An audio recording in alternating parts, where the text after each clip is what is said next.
Hai semua, perkenalkan kami dari kelompok 1 yang terdiri dari Nabila, Resya, Anita, Lutfi, dan Farul. Kami di sini akan membuat video pembelajaran tentang perundingan Linggarjati.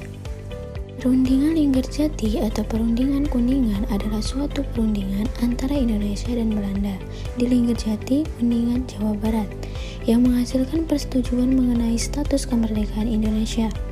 Hasil perundingan ini ditandatangani di Istana Merdeka, Jakarta pada 15 November 1946 dan ditandatangani secara sah oleh kedua negara pada 25 Maret 1947.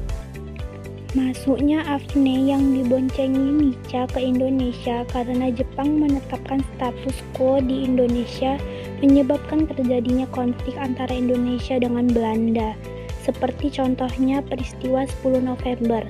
Selain itu, pemerintah Inggris menjadi penanggung jawab untuk menyelesaikan masalah politik dan militer di Asia. Pada awalnya, Indonesia dan Belanda diajak untuk berunding di Hoge Veluwe yang akan dilaksanakan pada tanggal 14-15 April 1946. Tetapi perundingan tersebut gagal karena Indonesia meminta Belanda mengakui kedaulatan atas Jawa, Sumatera, dan Madura. Tetapi Belanda hanya mau mengakui Indonesia atas Jawa dan Madura saja. Dalam perjanjian tersebut terdapat beberapa tokoh yang datang sekaligus mewakili masing-masing pihak. Para tokoh terdapat dalam perjanjian bersejarah tersebut yaitu pihak Indonesia diwakili oleh Sultan Syahrir sebagai ketua, ditemani oleh Akabani, Susanto Tirtoprojo, dan Muhammad Ruh.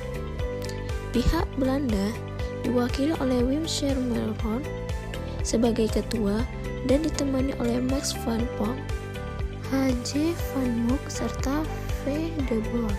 Pihak Inggris selaku penanggung jawab atau mediator diwakili oleh Lord Gillen. Jalannya perundingan.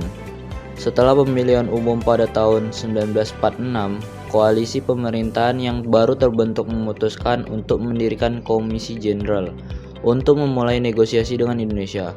Pemimpin dari komisi ini adalah Wim Schermerhorn. Tujuan didirikannya komisi ini adalah untuk mengatur konstitusi Hindia Belanda pada pasca Perang Dunia II tanpa kemerdekaan kolonial. Dalam perundingan ini, Wim Schermerhorn beserta komisinya dan Hubertus van Mook mewakili Belanda, sementara Sultan Syahrir mewakili Indonesia, dan Lord Gillen dari Inggris bertindak sebagai mediator dalam perundingan ini. Hasil perundingan tersebut antara lain berisi: Belanda mengakui secara de facto wilayah Republik Indonesia, yaitu Jawa, Sumatera, dan Madura. Belanda harus meninggalkan wilayah Republik Indonesia paling lambat tanggal 1 Januari tahun 1949. Pihak Belanda dan Indonesia sepakat membentuk Negara Republik Indonesia Serikat atau RIS. Dalam bentuk RIS, Indonesia harus tergabung dalam Persemakmuran Indonesia Belanda dengan mahkota negeri Belanda sebagai kepala uni. Mengenai RIS sendiri, Soekarno menerima kompromi tersebut untuk menghindari perlawanan terhadap Belanda yang sulit dan pemahamannya mengenai sistem republik. Maka ia dapat memimpin RIS yang mayoritasnya penduduk Indonesia.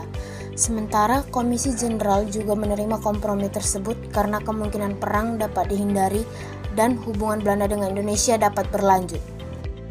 Dampak perjanjian ini memberikan dampak buruk bagi Indonesia. Indonesia harus kehilangan wilayah kekuasaannya.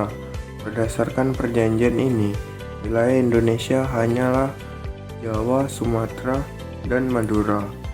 Bagi beberapa pihak, kehilangan wilayah ini adalah sebuah kesalahan yang besar.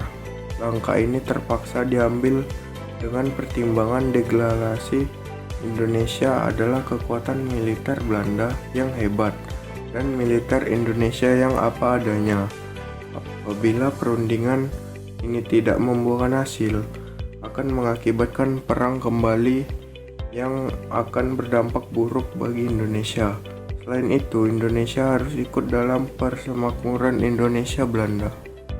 Namun, dalam perjanjian ini, Indonesia memiliki dampak positif di mata dunia internasional, semakin meningkat dengan pengakuan Belanda atas kemerdekaan Indonesia, mendorong negara-negara lain untuk secara sah mengaku kemerdekaan Indonesia.